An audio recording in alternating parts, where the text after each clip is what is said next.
Sebelumnya perkenalkan, saya Rifda Dwi Kabilia yang akan melakukan penyuluhan tentang anti korupsi.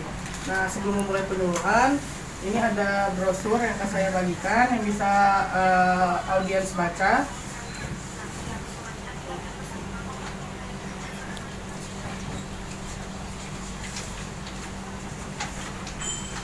Nah, baik, langsung aja kita mulai. Korupsi adalah penyelewengan atau penyalahgunaan uang negara, perusahaan, organisasi, yayasan atau sebagainya untuk keuntungan pribadi atau orang lain. Nah, secara umum pengertian korupsi ini adalah semua tindakan tidak jujur yang memanfaatkan jabatan atau kuasa untuk mendapatkan keuntungan bagi pribadi atau orang lain. Korupsi ini ada 5 jenis, yaitu penyuapan, penggelapan atau pencurian, penipuan, pemerasan, dan tindak penyalahgunaan kekuasaan.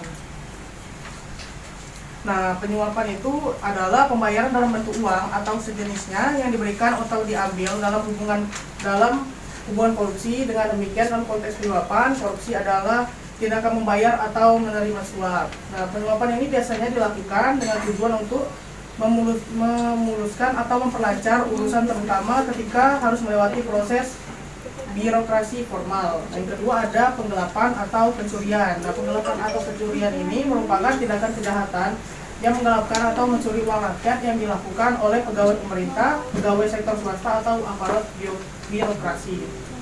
Kemudian ada penipuan. Penipuan atau fraud merupakan kejahatan ekonomi yang berwujud kebohongan, penipuan atau perilaku tidak jujur. Nah, jenis korupsi ini merupakan kejahatan ekonomi yang terorganisir dan biasanya melibatkan pejabat. Dengan demikian, kejahatan penipuan relatif lebih berbahaya dan berskala lebih luas dibandingkan penyuapan atau penggelapan. Yang keempat ada pemerasan. Korupsi dalam bentuk pemerasan merupakan jenis korupsi yang melibatkan aparat dengan melakukan pemaksaan untuk mendapatkan keuntungan sebagai imbal jasa pelayanan yang diberikan. Pada umumnya pemerasan dilakukan yaitu dilakukan oleh aparat pemberi pelayanan terhadap warga. Nah, yang terakhir ada penyalahan kegunaan perusahaan yang melibatkan tindak privatisasi sumber daya. Kemudian ada nilai-nilai korupsi. Nilai-nilai prinsip anti korupsi itu ada 9. Yang pertama jujur. Jujur adalah sikap lurus hati, tidak berbohong, tidak curang, dan tulus, ikhlas. Orang dengan nilai kejujuran di hatinya tidak akan pernah korupsi, karena tahu tindakan tersebut adalah bentuk kebohongan dan kejahatan. Yang kedua ada tanggung jawab. Seorang bertanggung jawab berani mengakui kesalahan yang dilakukan. Mereka juga amanah dan dapat diandalkan. Tanggung jawab akan membuat seseorang memenuhi tuntutan pekerjaan yang dibebankan kepadanya. Orang yang bertanggung jawab tidak akan korupsi karena yakin segala tindakan buruknya akan dibayar dengan setimpal. Nah, kemudian ada disiplin. Disiplin adalah sikap mental untuk melakukan hal-hal yang seharusnya pada saat yang tepat dan benar-benar menghargai waktu. Sikap mental tersebut perlu dilatih agar segala perbuatannya tepat sesuai aturan yang ada. Kemudian ada mandiri. Menurut KBBI, karena mandiri dimaknai dengan keadaan dapat berdiri sendiri, tidak bergantung kepada orang lain.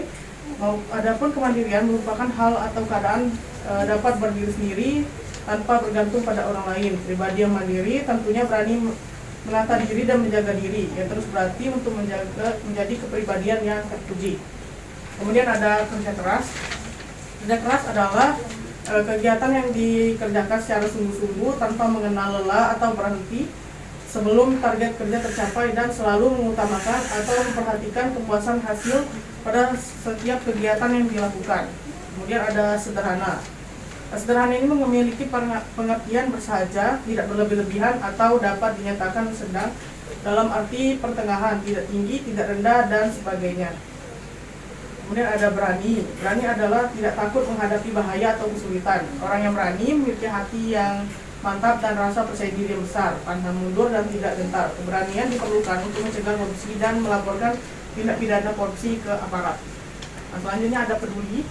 Makna dari peduli ini adalah mengindahkan, memperhatikan, dan menghiraukan.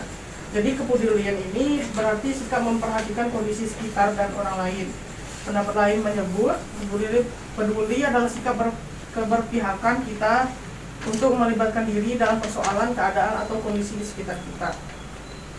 Selanjutnya ada adil. Adil berasal dari bahasa Arab yang berarti berada di tengah-tengah, jujur, lurus, dan tulus. Nah, adil ini memiliki arti sama berat, tidak berat sebelah, tidak memihak. Adil juga bisa diartikan berpihak kepada yang benar, berpegang pada kebenaran. Secara terminologis, adil bermakna suatu sikap yang bebas dari diskriminasi dan ketidakjujuran. Nah, mungkin itu saja yang bisa saya sampaikan. Apakah ada yang ingin ditanyakan? Bagaimana cara mencegah korupsi dari diri sendiri? Bagaimana cara mencegah korupsi dari diri sendiri? Oke. Nah, cara mencegah korupsi dari diri sendiri ini itu yang pertama kita tuh harus melakukan hidup sesuai dengan kemampuan yang kita bisa.